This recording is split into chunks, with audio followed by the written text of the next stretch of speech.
देश में corona virus की दूसरी लहर को काबू करने के लिए सुप्रीम कोर्ट ने केंद्र और राज्य सरकारों से लॉकडाउन पर विचार करने की बात कही है। सुप्रीम कोर्ट ने कहा है कि हम केंद्र और राज्य सरकारों से सामूहिक समारोहों और सुपर स्प्रेडर कार्यक्रमों पर रोक लगाने पर विचार करने का आग्रह करेंगे। सुप्रीम कोर्ट ने सरकारों से कहा है कि वे लोक कल्याण के हित में दूसरी लहर के वायरस पर अंकुश लगाने के लिए लॉकडाउन लगाने पर विचार कर सकते हैं। वहीं कोविड-19 टास्क फोर्स के सदस्यों ने केंद्र सरकार को अपने लिखे खत में सख्त लॉकडाउन लगाने की मांग की है।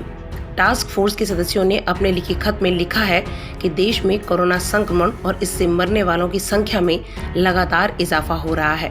ऐसे में इस पर नियंत्रण पाने के लिए जरूरी है कि सख्त लॉकडाउन लगाया जाए।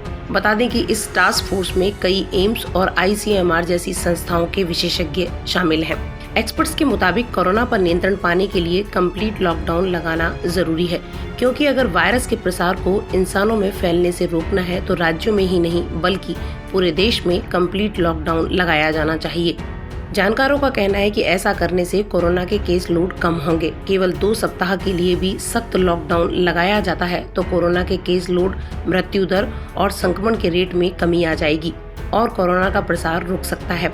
वहीं इस बीच कुछ वैज्ञानिकों ने यह बात कही है कि उन्होंने कोरोना वायरस के प्रसार को लेकर भारत सरकार को आगाह किया था, लेकिन सरकार ने उनकी इस चेतावनी को नजरअंदाज कर दिया।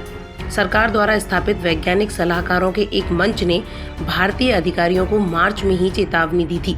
उस वक्त देश में कोविड-19 का नया वेरिएंट भी मिल चुका था। वैज्ञानिकों ने कहा कि चेतावनी के बावजूद केंद्र सरकार ने वायरस के प्रसार को रोकने के लिए कोई प्रतिबंध नहीं लगाए।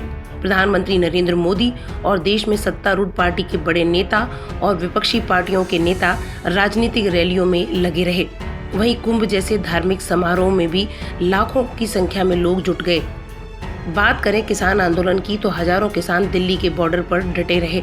परिणाम स्वरूप दुनिया का दूसरा सबसे बड़ी आबादी वाला देश आज पिछले साल की तुलना में इस साल बहुत अधिक गंभीर कोरोना वायरस के प्रसार से जूझ रहा है।